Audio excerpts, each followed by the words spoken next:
Good morning, friends. Welcome to our channel Fundamental of Okay.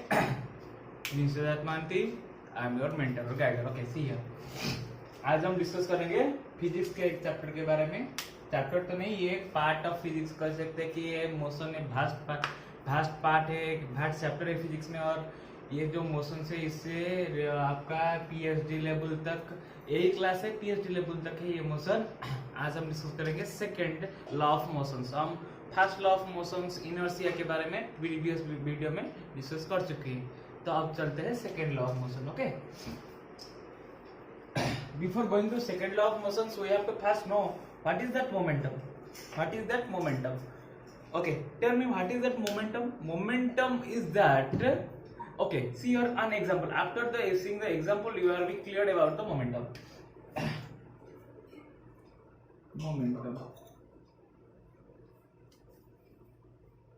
देखो, momentum का simple formula क्या है, याद कर लो. मोमेंटम को हम m या p से रिप्रेजेंट करते हैं.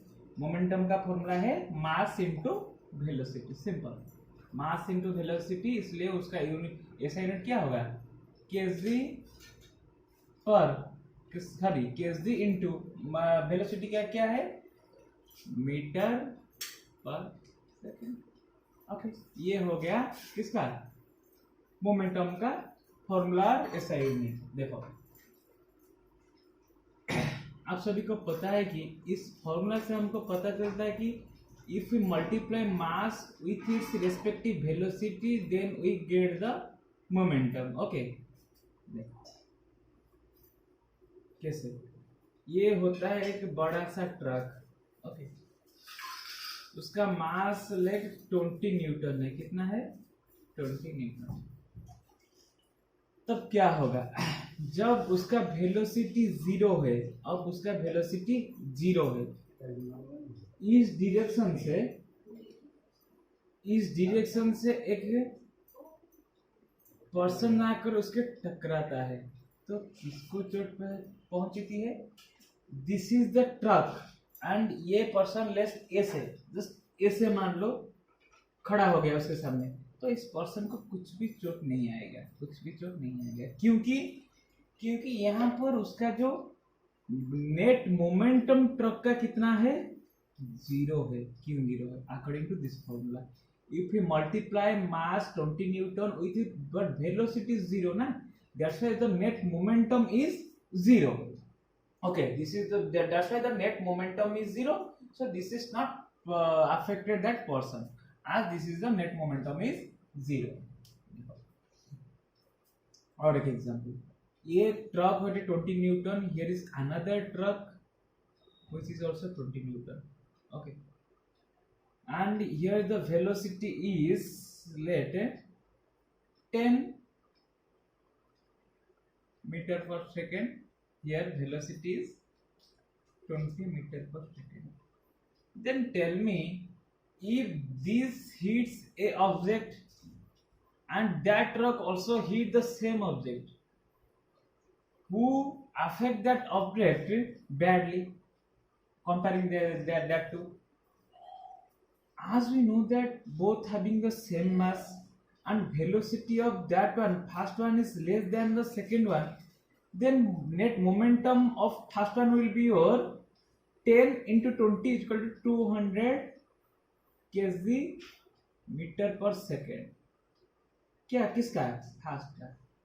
सेकेंड का क्या है, ये है 20, ये है 2400 केजी मीटर पर सेकेंड. किसका हो गया, सेकेंड का हो गया. तो ये हो गया फास्ट का मोमेंटम, ये हो गया सेकेंड का मोमेंटम. ऑब्वियसली मोमेंटम क्या होगा, इसका ज्यादा मोमेंटम है इसलिए उसका फोर्स ज्यादा है, इसलिए उसका फोर्स ज्यादा है. तो हम एक बात कर सकते हैं कि यदि अब मोमेंटम किससे रिलेटेड तो होते हैं, फोर्स से रिलेटेड होते हैं, तो उसके मोमेंटम के बारे में और कुछ डिस्कशन करेंगे. देखो, मोमेंटम से कैसे एक ऑब्जेक्ट को इफेक्ट होता है. If two trucks collide each other, ये दोनों ट्रक के कोलाइड हो जाने से क्या होती है, इसका कुछ मोमेंटम है 200, लेट इसका कुछ मोमेंटम है लेट 500, तो क्या होगा, तो इसमें क्या होगा, हम सबको पता है कि इक्विलिब्रियम क्या होता है, सभी को पता है इक्विलिब्रियम क्या होता है। तो इससे इक्विलिब्रियम मेंटेन होता है। इससे 500 मोमेंटम है तो उसके पास ज्यादा फोर्स होता है, तो ये क्या करेगा, उसके साथ उसको पीछे धकेल देगा, उसको पीछे, और वो वहां पर ही खड़ा रहेगा कि या हाँ वहां पर खड़ा रहेगा। कैसे, as we know momentum of that too is 700 initially, after colliding the momentum should be 350 and here also 350, then what happened, here momentum increases, here momentum decreases. Okay, that means momentum always wants to be in a equilibrium condition. That's why when a truck collide with a person and as the person is a negligible weight comparing the truck, that then the person's momentum is so less, is so not comparable with a truck. That's why the if a truck collide a man, then mostly affected by man, because the momentum of the man is highly increased by not by the mass, by the velocity. ये velocity उसका क्या हो जाएगा, person का increase हो जाएगा।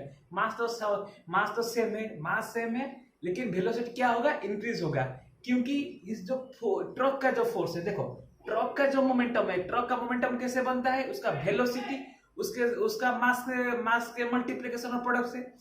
तो मास इतना है, वेलोसिटी इतना है, एक पर्सन का एक लेस वेलोसिटी होता है तो मास तो नेग्लिजिबल है, तो उसका मोमेंटम बहुत ज्यादा है comparing to a person. If the momentum of truck is 2000 kg metre per second, in that if you compare a person then it will be let weight 2000 नहीं, उसको ले लो this much let, then 2 lakh kg metre per second, एक person का क्या होता है 120 kg metre per second let. Then देखो कितना बड़ा डिफरेंस है। तो जब ये इससे टकराता है तो क्या होता है, इसका कुछ इसे इक्विलिब्रियम कंडीशन में आना चाहिए। इक्विलिब्रियम कंडीशन कैसे अटेंड करेगा, तो ऑब्वियसली इसमें कुछ मोमेंटम उसको जाएगा, तो कितना जाएगा, तो एक बड़ा सा अमाउंट जाएगा। तो देखो यहाँ पर टोटली हो गया इतना। Okay, if we divide it by 2 because here is 2 object, then answer will be 2 then 0 0 then आएगा 60 दिस मच, तो कितना आ जाएगा,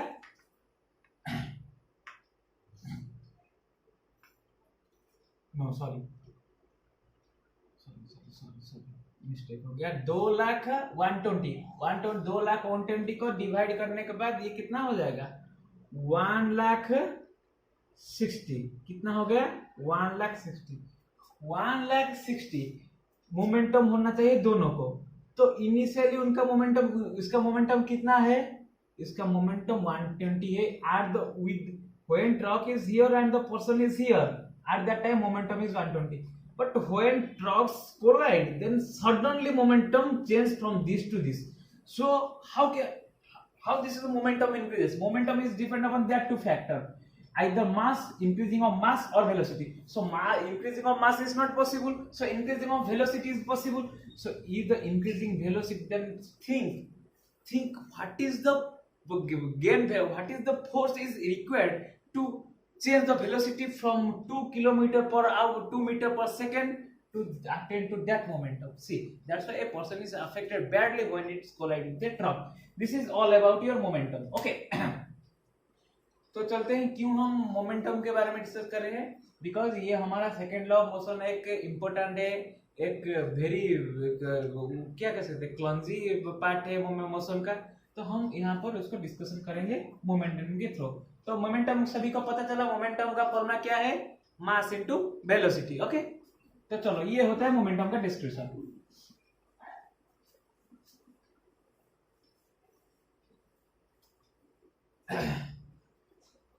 आगे बढ़ते हैं। तो देखो हम अब सेकेंड लॉ ऑफ मोशन को डिफाइन नहीं करेंगे, हमारी कंक्लूजन में सेकेंड लॉ ऑफ मोशन आ जाएगा, सही है। तो देख लो कैसे होता है। तो if it is an object, let it is a ball and this is the initial point Let this is a ball only. This is there is nothing to do it. And here is the ball 1 and here is the ball 2. Both are initial position. If we gave a amount of force, if we gave some amount of force, then what happened? Ball is going to move.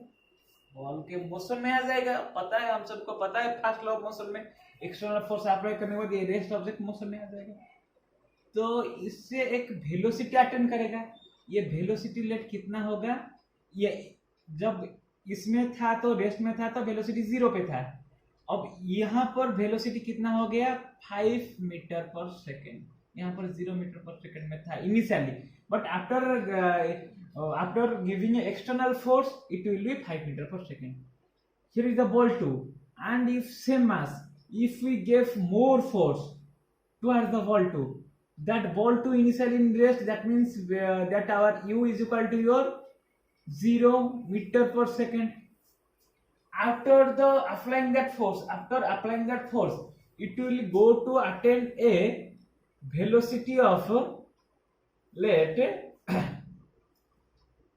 10 metre per second. तो पता चला कि यहाँ पर हम force थोड़ा कम था इसलिए वेलोसिटी इतना था. थोड़ा फोर्स को इंक्रीज किया तो वेलोसिटी भी उसके साथ इंक्रीज हो गया. ये होता है. तो चलो हम अब एक कंक्लूजन ले सकते हैं कि फोर्स इंक्रीज होने के नाते क्या होता है? ये वेलोसिटी इंक्रीज होता है. ओके, तो अब हम मोमेंटम निकालेंगे. ये फर्स्ट केस के सेकंड केस के मोमेंटम को कैसे निकालेंगे? ये मोमेंटम नहीं, उसका change in momentum. What is the initial momentum, what is the final momentum, then we have to go to change in momentum. तो change for delta P, that is the final momentum minus initial momentum. Okay, yes, that's the correct. What is the final momentum? Let this ball is 2 kg and this also 2 kg. What is the initial momentum? As we know that momentum is equal to mass into velocity, so this is a 2 into 0, and no, final momentum is 2 into 5, and initial momentum is 2 into 0. So what is the change in momentum? Change in momentum, that means 10 minus 0 is equal to 10 kg meter per second. Complete. So in first case where we gave a small amount of force, at that time the delta P मतलब change in momentum कितना हुआ? 10 kg metre per second हुआ. कौन सा case में? First case में. अब हम आते हैं सेकेंड केस में. सेकेंड केस में चेंज इन मोमेंटम कितना हुआ है देखते हैं. देखो, ये होता है सेकेंड केस. सेकेंड केस में क्या होगा? देखो, ये होता है ज्यादा फोर्स है मतलब वेलोसिटी भी इंक्रीज वेलोसिटी है. तो अब हम क्या फाइंड करेंगे? Delta P2, that means second momentum change in second momentum in second case. Again that formula, momentum of final momentum minus initial momentum. Final momentum क्या है? mass into velocity 2 into 10 minus ये कितना होगा? 2 into 0, finally 20 minus 0, 20 kg metre per second. ये हो गया final momentum of second case. ये हो गया change in momentum of second case. ये है change in momentum of first case. Okay, तो चलो एक कंक्लूजन यहाँ पर हम लेंगे. यहाँ पर फोर्स कम था, चेंज इन मोमेंटम 10 है. फोर्स ज्यादा है, चेंज इन मोमेंटम 20 है.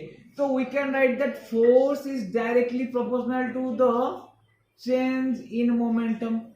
तो फोर्स बढ़ेगा तो चेंज इन मोमेंटम भी बढ़ेगा. फोर्स घटेगा तो चेंज इन मोमेंटम ही घटेगा, क्योंकि दोनों डायरेक्टली प्रोपोर्शनल है. ओके, ये दोनों डायरेक्टली प्रोपोर्शनल है. Force, if we increase the force change in momentum also increases. If we decrease the force, then change of momentum will decreases. Okay, see here.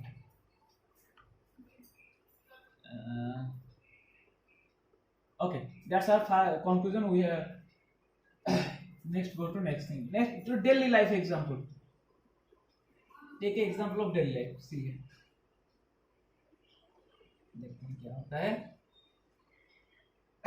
एक condition है, देखो आप सबको पता है कि ये एक ग्लास का बाउल है, ले लो, ये ग्लास का बाउल है, ये हमारा फ्लोर है, सीमेंट फ्लोर है, ये सेम ग्लास बाउल है, ये एक पिलो है. तो बताओ, ये जब यहां से यहां आएगा क्या होगा? ये जब ग्लास बाउल यहां से यहां तक आएगा तो क्या होगा? इसमें ये डिस्ट्रॉय हो जाएगा. और क्या हो जाएगा? डिस्ट्रॉय हो जाएगा. लेकिन वही ग्लास बाउल इसी हाइट से, ये लेट 5 मीटर है, यहाँ पर भी 5 मीटर है, एक पिलो के ऊपर गिरेगा तो क्या होगा? फिर से बाउंस बैक होगा और फिर से वो बल जैसे ही वैसे रहेगा. क्या होता है? ये फ्लोर में ये ग्लास बाउल टकराता है तो क्यों ऐसे होता है? ये ग्लास बाउल ये पिलो से टकराए तो क्यों होता है? उसके रीजन क्या है? देखो, ये इनिशियली क्या है, हम ग्लास बाउल को ऐसे कर छोड़ते हैं, ऐसे कर दिया तो इनिशियली उसका वेलोसिटी 0 है. जब ये फ्लोर से टकराता है तो उसका वेलोसिटी में कुछ चेंजेस आता है और उस वेलोसिटी में कुछ इंक्रीज आता है, क्योंकि ग्रेविटी उसको कांस्टेंटली एक फोर्स देता है, इसलिए उसका वेलोसिटी इंक्रीज होता है. ओके, देखो ये ग्लास बॉल अब कितना पे है? 0 पे है, फिर velocity 0. When it reaches to ground, it velocity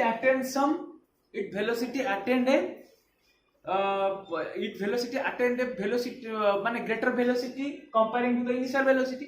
So let this velocity will be x, which is more than that 0.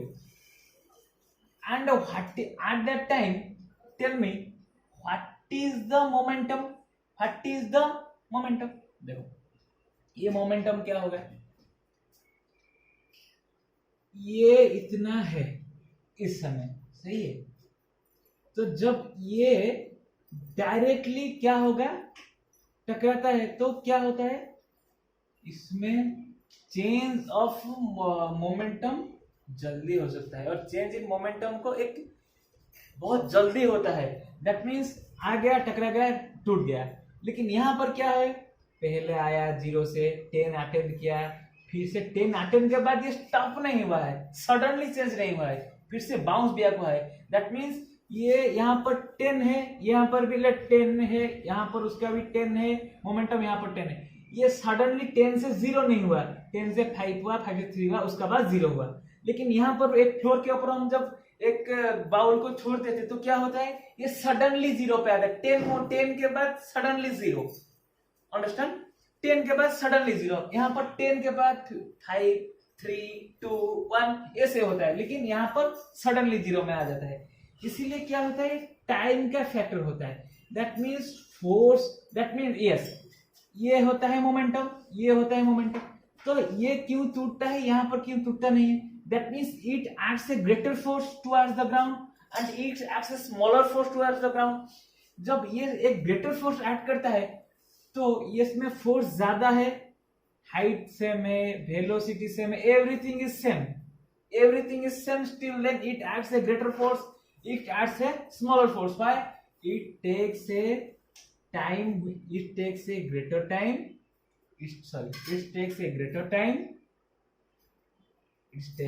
smaller time.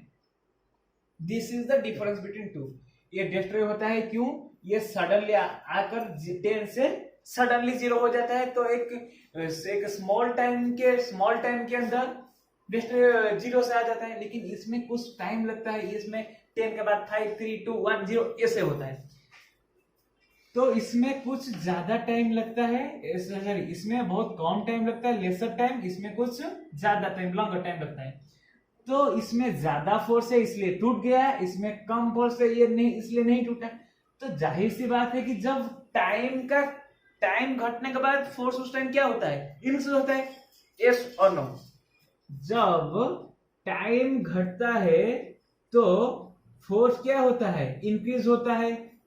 That means force is inversely proportional to our time. Confirm? That means force is inversely proportional to our time.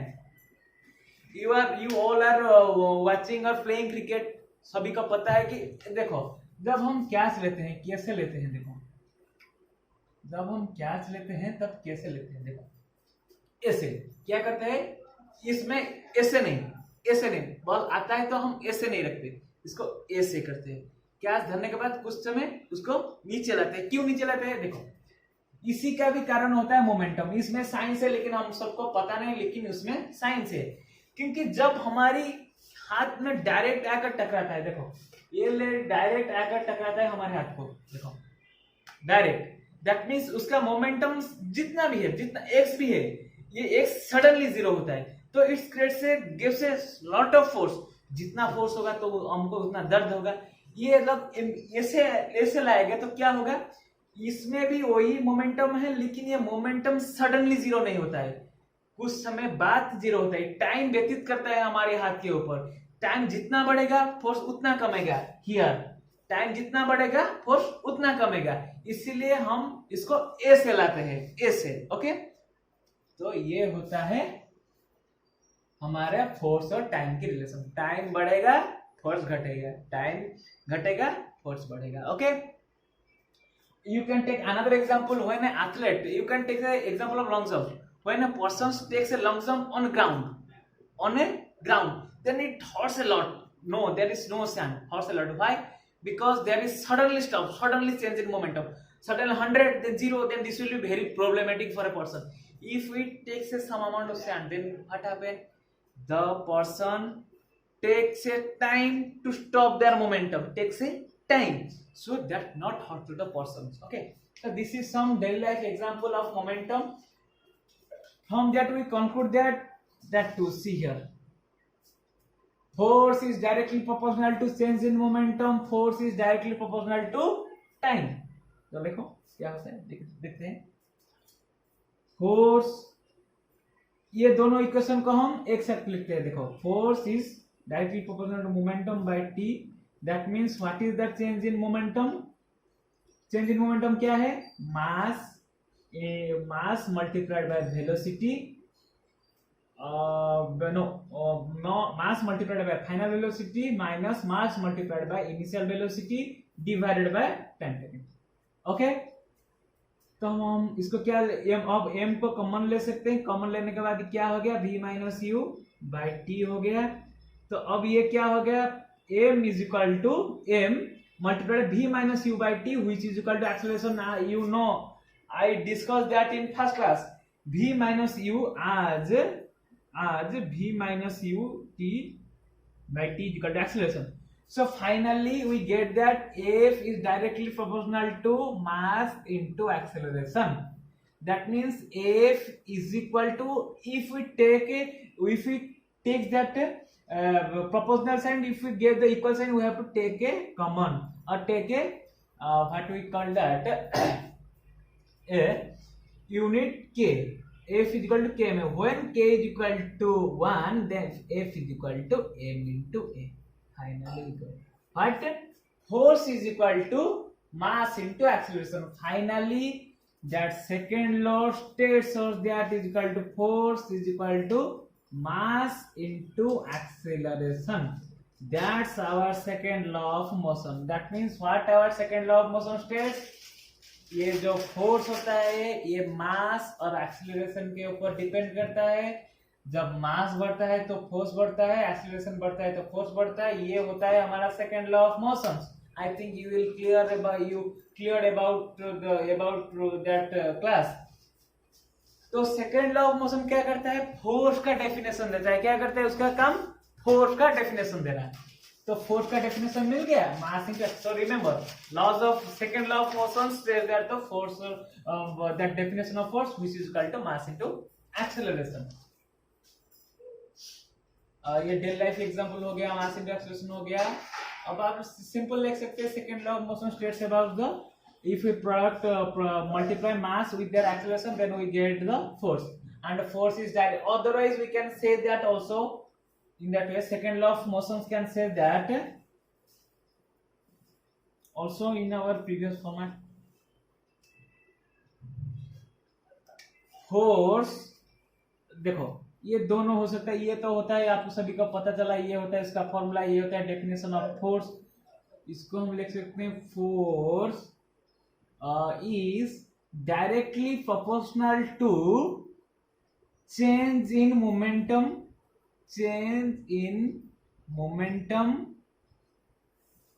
and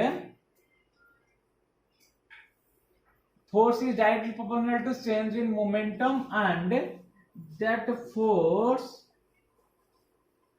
acting on that direction.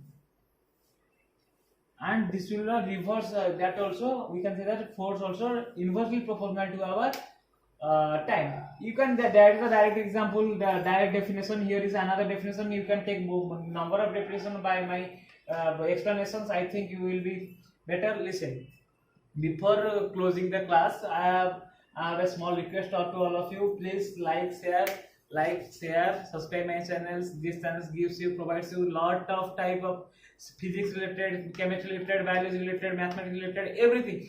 I want to also add some more thing besides that mathematics and science. That's the practical example. But if you are associated with me, if you motivate me, then I can. Otherwise how I can? So please like, share and subscribe. Yes, ये जो video है इसको मैंने भूल गया कहने के लिए, पहले कहना चाहिए था। इस वीडियो को फर्स्ट से लेकर लास्ट तक दिखना है। Okay, thank you.